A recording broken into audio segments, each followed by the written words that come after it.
राज्य शासनाच्या वतीने कर्मचाऱ्यांना निवडणूकपूर्वी आश्वासन देऊन जुने पेन्शन लागू करण्याचे आश्वासन दिले होते.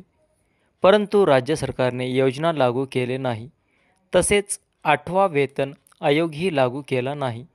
राज्य सरकारी कर्मचारी व राज्य शिक्षक कर्मचाऱ्यांना त्वरित लागू करावी या मागणीसाठी जिल्हाधिकारी कार्यालयासमोर राज्य कर्मचारी संघटनेच्या वतीने धरणे आंदोलन करण्यात आले. सहकारी निमसरकारी शिक्षकोत्तर नगरपंचायत कर्मचारी समन्वय समिती महाराष्ट्र राज्य याच्या वतीने आज महाराष्ट्रामध्ये 2 तासाचा सत्याग्रह आंदोलनाचं आयोजन राज्य सहकारी मध्यवर्ती कर्मचारी संघटनेच्या वतीने आवाहन करण्यात आला.